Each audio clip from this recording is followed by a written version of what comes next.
في خطوة تمثل ضربة موجعة لمحمد السادس، أعلن الجيش في الجابون انقلابا عسكريا على الرئيس علي بونغو صديق الطفولة والمقرب للعاهل المغربي، مؤكدا عدم اعترافه بنتائج الانتخابات الرئاسية التي جرت قبل أيام.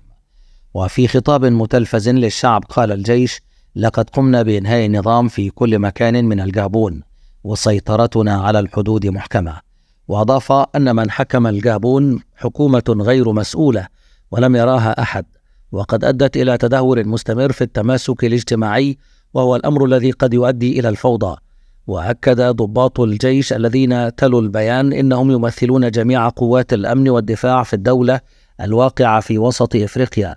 وقال إن نتائج الانتخابات ألغيت وأغلقت جميع الحدود عبر إشعار آخر، وحلت مؤسسات الدولة، وجاء ذلك بعد ساعات من إعلان مركز الانتخابات في الجابون يوم الأربعاء أن الرئيس علي بونغو فاز بفترة ولاية ثالثة في الانتخابات الرئاسية بنسبة 46.27% من الأصوات، عقب الانتخابات العامة التي نددت بها المعارضة باعتبارها احتيالية وفقا لوكالة رويترز.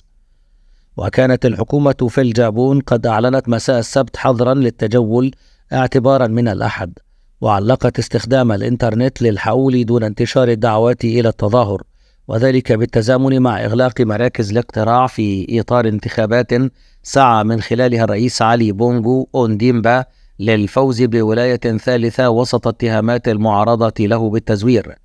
وكان علي بونغو قد أعيد انتخابه عام 2016 بفارق ضئيل لا يتجاوز 5500 صوت، ما دفع منافسه جان بينغ إلى اتهامه بتزوير الانتخابات. وأثار إعلان النتائج حينها أعمال عنف في العاصمة ليبرفيل خلفت 5 قتلى وفق الحكومة. وتقول المعارضة إن 30 شخصا قتلوا بنيران قوات الأمن، وعلي بونغو أونديمبا الرئيس الحالي للجابون قد خلف والده في انتخابات مثيرة للجدل، حيث أصبح رئيسا للجابون في أكتوبر 2009 بعد وفاة والده عمر بونغو الذي حكم الجابون لمدة 42 عاما. وسيطر حزبه الحزب الديمقراطي الجابوني على السياسة الجابونية لأكثر من 50 عاما، كما أنه قبل دخوله عالم السياسة عمل في وزارة الخارجية من عام 1977 إلى عام 89. ويوصف علي بونغو أحيانا بأنه ينتمي إلى زمرة صغيرة من الزعماء الأفارقة المتهمين برئاسة السلالات العائلية والاعتماد على الإنفاق الشخصي الباذخ. وكانت عائلته تمتلك عقارات باهظة الثمن في فرنسا، وكان متورطا في تحقيق فرنسي بشأن ممتلكات غير مشروعة. في تشبيه يعكس مدى العلاقات القوية التي تجمع بينهما، قال موقع أفريك إن العاهل المغربي محمد السادس ورئيس الجابون علي بونغو رئيس دولتان صداقتهما تقوم على أنه إذا عطس علي بونغو فإن محمد السادس يصاب بنزلة برد، والعكس صحيح.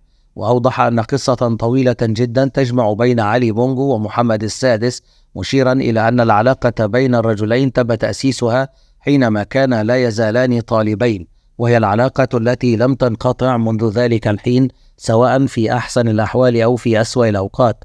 ووفقا للموقع فإنه خلال فترة تعليمهما لم يتردد الزعيمان في القيام بزيارات مجاملة لبعضهما البعض تمثلت في إقامة محمد السادس في الجابون، وكذلك إقامة علي بونغو في المغرب.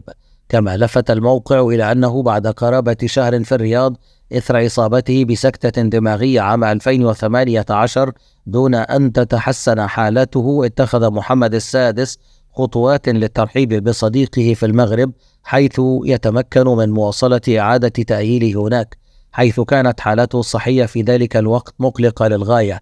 وبعد دخوله المستشفى العسكري بالرباط تمكن الرئيس الجابوني من استعادة استخدام الكلام وبعض مهاراته الحركية، ولكن منذ ذلك الحين لم يعد سرا، فقد عانى علي بونغو من آثار ما بعد السكتة الدماغية، حتى أن البعض يتساءل عما إذا كان رئيس هذا البلد الواقع في وسط إفريقيا لم يفقد بصره.